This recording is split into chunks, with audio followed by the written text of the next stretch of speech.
What's up, Back at it bruh? again, man. Back at it again.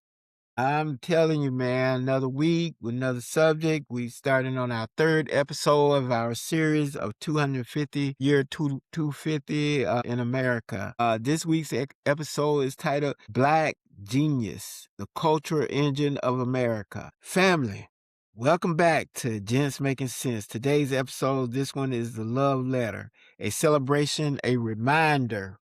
Because of America hits 250 years, there's one truth to country that can't escape.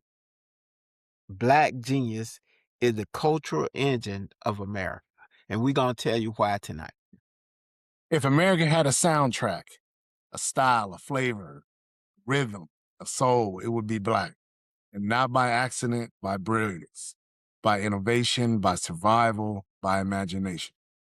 This episode 3 of our America 250 series, Black Genius, the culture engine of America. Let's get with it. Our first segment going to be the cultural blueprint. Let's start with the obvious. Black culture in America. Black culture is America culture, I'm sorry. Not a side dish, not a remix, the blueprint. Music is the clearest example. Every major genre, spirituals, gospel, blues, jazz, rock, R&B, soul, funk, hip hop, all of it traces back to Black creativity. And what's wild is that we created these genres under pressure, under surveillance, under oppression. Yet somehow we turn pain into poetry. We turn struggle into sound. We turn survival into symphonies. Jazz alone changed the world.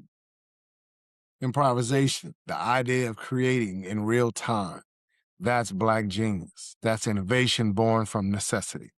And then we're going to talk about hip hop. Hip hop became the global language of youth culture. From the Bronx to Brazil, from Atlanta to Africa, from Compton to Korea. Black creativity didn't just influence the world, it reshaped it. No doubt, man. Just to add to that, I've said on here before that there's not a single commercial, there's not a single product that is sold in this country that doesn't have Black culture involved in it. It's either our music that's playing in the background of commercials, or it's our people who are the face of selling products in this country. You cannot get around that, and it all comes back to people to share our reflection. There you It's go. not just music, it's fashion, streetwear, sneaker culture, hairstyles, dance, slang, African Americans, vernacular English, which linguists now recognize as legitimate, rule governed dialect. And I've also said on here before, that I am a well-traveled guy. I've worked in jobs that allowed me to go all around the world. And I've been to almost every country in Africa, minus one. I've been to Asia. I've been to Europe. I've been all over the place. And I can tell you that the kids over there, the younger folks, they take their culture and they take the way they look, they dress, they talk from us. Nobody else in the world. We create our own culture here in the United States. Everybody else brings their culture from wherever they're from and just places it in the United States.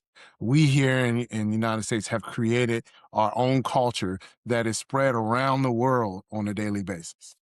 Yup, you got it. I'm telling you. One example of that is when I know Hawaii is American. It's part of the Uh-huh. 50 states. But when I got an assignment to Hawaii, I started making all these CDs and everything cuz like, Yeah. oh man, I'm gonna get over there. Ain't gonna be no black radio stations and stuff Right. and I don't know what kind of music gonna be over there. I landed in Korea and every club, every radio station was R&B and jazz and hip hop and no country western stations, no Mhm. nothing hardly, you know. So, and Korea was the same way. Korea was the same way. So, yeah, we are global for sure. We created the trends, we set the tone, we defined the vibe, and the world follows, sometimes without giving credit. most of the time without giving credit. But the truth remains Black culture is the heartbeat of America. Always has been, always will be. Yeah, and we can go further into this right here. Jazz and Elvis Presley and the Hmm. Beatles and all these great so-called groups and stuff. And I don't want to take nothing from them, but they will tell you. Probably Americans, white Americans won't come out and say it. But even these groups will tell you they got most of their chops and everything from jazz, from R&B, from gospel music, and they just fused it into something. You know, the Beatles couldn't wait to get over here to America and talk to the African American artists and stuff. You know, they couldn't wait to get here. We influence the world when it comes down to music. Yeah, no, you're 100% right. And I mean, and no one is asking that, people bend the knee to African Americans in this country. What we're saying is that credit needs to be given to the people and the culture that has created the United States culture. The US doesn't have a culture without African Americans because we're the only ones that didn't come here on our free will. So we created the culture in the United States. Food. Everybody wants to eat our food. Everybody wants to eat type of food do we eat. Everybody wants to take away from the African American culture and then try to incorporate it into their own culture. Hmm. Everybody wants to sing our music. Everybody wants to come over here and dress like us and talk like us and to be like us. But yeah, we're supposedly the lazy people, the people that don't accomplish anything, don't have any culture, but everybody tries to use our culture to be successful. Hmm. So, if you don't like something, then why are you trying to be involved with it? Why are you stealing from it? Why are you denying its accomplishments? So, So yeah. So I don't even bother with that anymore because we know that's straight bullshit, right. especially, you know. You know, and rap came up. Rap was something that everybody said wouldn't last a long time. You know, just some kids out here rhyming and everything. Rap not only lasted a long time, it became phenomena in how you dress, fashion. Rap culture was fashion. And we can go to the vibe thing. If you were a rapper or you were in that rap phase, you had all these good vibes going on and talking about different things. And we got a little background on some of this key historical insight on music and stuff. Every major genre is spiritual. And like I said, I'm sorry, we had already went through that. So we're going to skip past that. But we can go through fashion, streetwear, sneaker culture, and countless style trends trace back to Black creativity. And what we just talking about, language, AAVE is rule governed dialect that heavily influenced mainstream American English. Yeah, so I mean, those are. you could just look at a couple, styles out there now. Blue jeans would not be what blue jeans are today if it wasn't for African American culture. Sneakers. There are companies out there, Adidas, that were basically dying out until you had Run DMC and hip hop artists who start wearing, Adidas. Mhm. Styles like wearing loose laces. Those are Right. styles that were created by African Americans in this country. Ball caps. Ball caps were brought back into existence by the young African American generation. Some of our baggy clothes, a lot of that came from some of our Spanish brothers and sisters, but Black folks did it as well, which brought more style into it. Suits and ties and things like that. Bow ties were going out of style. Black men started wearing bow ties again, bringing it back into people liking it. Suits, with tailored suits. We were the ones that started wearing our suits tailored to where it fit our bodies to look good on you. These are things that we created. We Right. used to be the culture from a dress perspective, just like Sunday best. Where'd that come from? That came from African Americans when they went to church looking very well, looking good while they were in church. So Yeah. lots of stuff. Exactly. And we can go to influential figures in music also, starting from Louis Armstrong, Aretha Yep. Franklin, Prince, Hmm. Beyonce, Michael Jackson, Kendrick Lamar. We can go, and there are many more. Those are just to name a few. Those are not necessarily my favorite. That's not my top 10. Those are just some names that I named and everything. Oh, yeah, absolutely. Just wanted to look at some of that stuff. Suggested documentary Hip Hop Evolutions on Netflix can give you an idea of something to look at on that. Let me see, where are we at now? Segment 2, innovation and excellence. Marvin, let's talk about something people don't highlight enough. Black innovation, Black invention, Black excellence in science, technology, and everyday life. Because when people hear Black genius, they think music and sports, but our brilliance is everywhere. Traffic lights, improved by Garrett Morgan. Blood banks, pioneered by Dr. Charles Drew. Home security system, innovated by Marie Van Britten Brown. The super soaker, Lonnie Johnson, a Black engineer from the South. Let's not forget the hidden figures, literally. Katherine Johnson, Dorothy Vaughan, Mary Jackson, Black women mathematicians who helped launch America into space. We're talking about innovation that changed the world, innovation that made America competitive, innovation that saved lives. And then there's sports. Black athletes don't just participate, they redefine the game. Jesse Owens humbled Hitler, Jackie Robinson breaking baseball's color line, Serena Williams dominating tennis, Simone Biles rewriting physics, LeBron James redefining athletic activism. Black excellence is not accidental. It's generational. It's intentional. It's the product of people who had to be twice as good just to be seen as equal. That pressure created diamonds, literal brilliance, a level of creativity and excellence that continues to push America forward to this day. Never really thought about it. When we push our children and we tell our children that you got to be twice as good just to be as good as equal, to everybody else, that in itself push you to another level. Well, yeah, and And I mean, and that goes back to stuff that we talked on here before. Is that we are the ones that have to have that conversation with our kids. That tells all the people out there say, "Oh, this is a post-racial United States." That tells you that it's not. That we as parents, mothers and fathers, husbands and wives, have to have conversations with our kids about things that other races of people in this country don't have to have conversations about.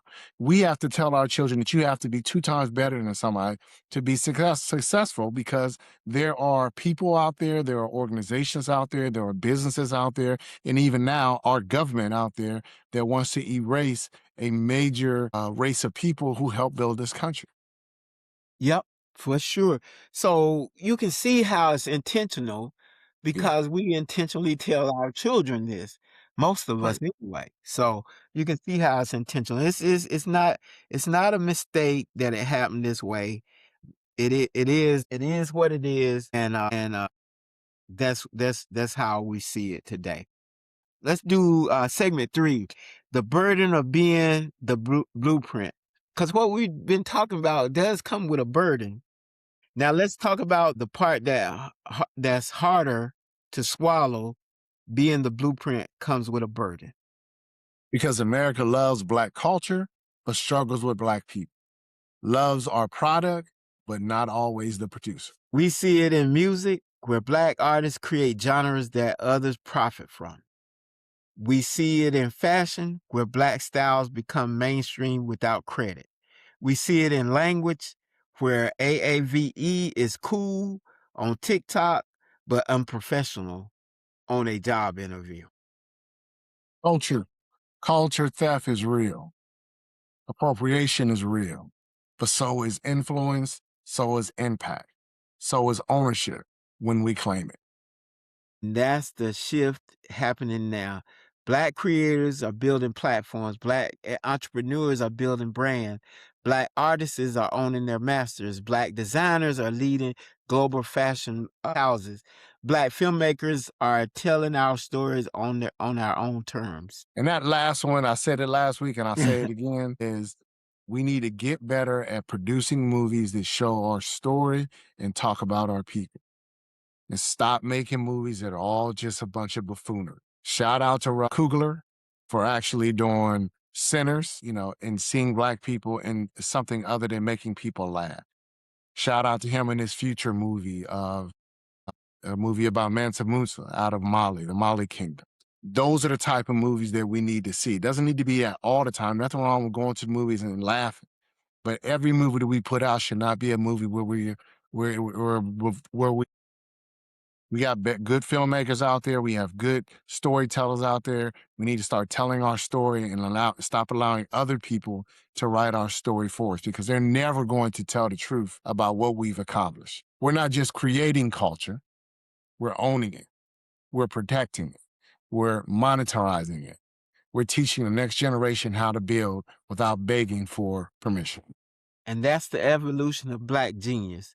Not just creating brilliance, but controlling it. Not just influencing the world, but profiting from it.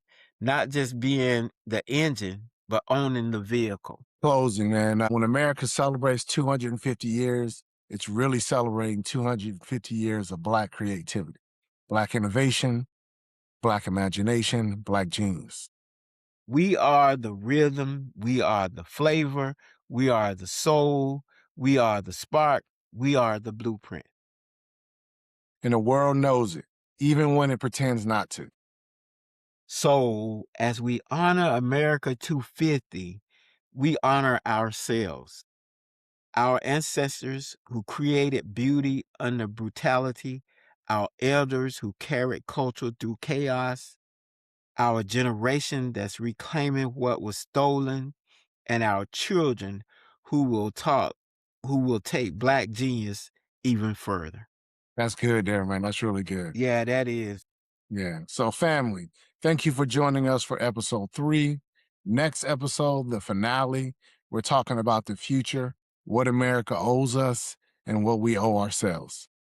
Okay, and before we end it all, we're going to talk about this just a little more in our closing. Talk about what they just said about how we evolved over time with our ancestors, our elders, our generation, and now our children generation, who will take it even further. I think this episode is important. I think anytime you talk about Black culture to Black people is important. There are going to be people on our site that don't understand it and gonna say we're separating each other and everything. You can say whatever you want to. If Jewish people celebrate their heritage, if Italians celebrate their heritage, why can't Black people celebrate their heritage? And we're gonna speak loud and proud on this site, on this show, telling people about how we created these things and everything. People need to know what we've done, what we've created, and that we can be the blueprint. Yeah, absolutely. I mean, I'll second that, man, and say that, you don't have to listen. You do not have to get on our podcast and listen. You don't have to, you can scroll right past it. You don't have to comment. If you don't like what we're talking about, don't worry about it. It's not for you.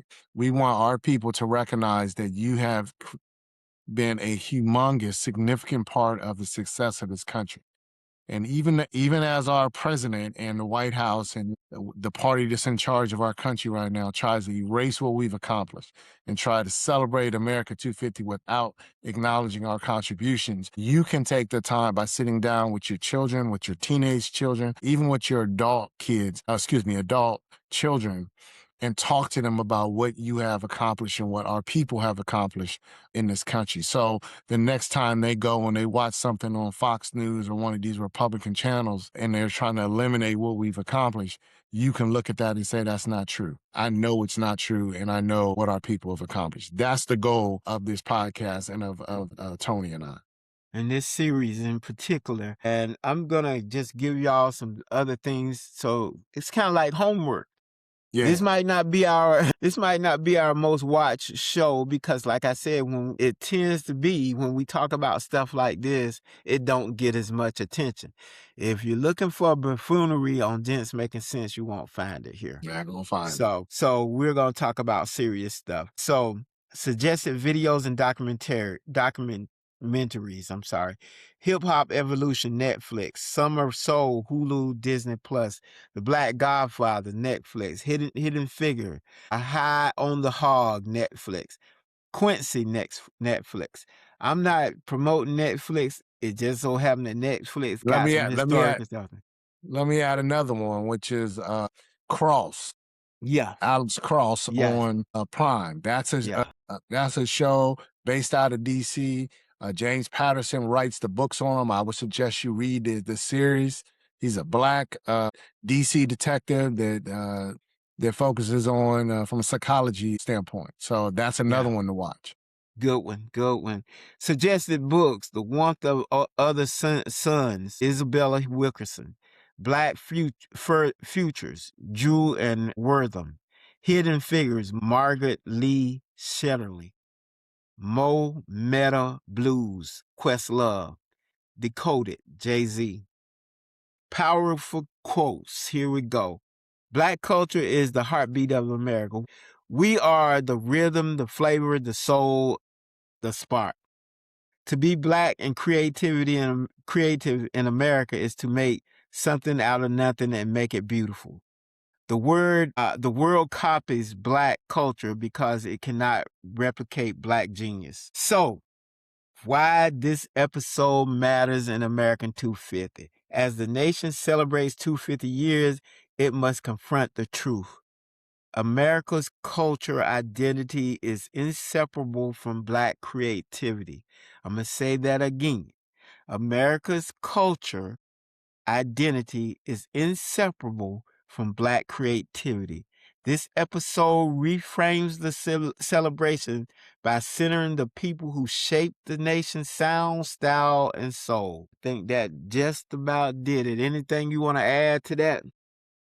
All I want to say, man, is that black folks in this country, you have power and you have influence. We just have to use it. There are Okay. people out there now that are showing you exactly what we have been saying for years. You Yeah. don't have to go and buy products from people who shoot you in the back running down the street. You don't have to go and play sports at schools and states that want to erase your people's history. You don't. You can get NIL money from many universities. There are lots of schools in other states outside of the South that pay NIL money. So your kid can go play for Oregon or go pay for UCLA or USC, who play big time money for your kids to go. You don't have to send your schools to predominantly white universities. You can send them to HBCUs. We got tons of them around this country. The NFL, the NBA, and MLB, they will find you regardless of where you are. If you're a good enough player to make it into the professional leagues, they will find you. So parents, make the right decision when your child is going to school because you're sending them into a trap. They're not educating. All they want them to do is come down there and play the sport and make the university and the state money. They're not educating them. They're coming out of college not with degrees. They're coming out of college with injuries from the sport they're playing and a little bit of money. So I'll Yeah. just end it with that. Okay. I got on another note that has something to do with what we talked about today, and I'll kind of be short. This whole thing with America 250, with the celebration at the White House, I've been hearing a lot of white commentators and MAGA commentators talking about why did these groups cancel on the celebration? Why can't we just celebrate America and not make this about Donald Trump? Well, you asked the question, and after I did some research, I found out that America 250 uh, committee was formed by bipartisan people that put together a stellar group of people that was diverse to celebrate America 250 at the White House. After Donald Trump saw that group of people, or his administration saw that group of people, I don't know who, they decided that Donald Trump was going to be gonna take over that committee. So Donald Trump tried to start changing it in his image or what he liked it to be. So when people found out, the groups found out that Donald Trump had taken over the committee and wanted more input on it, that's when they start dropping out. That's when they started dropping out.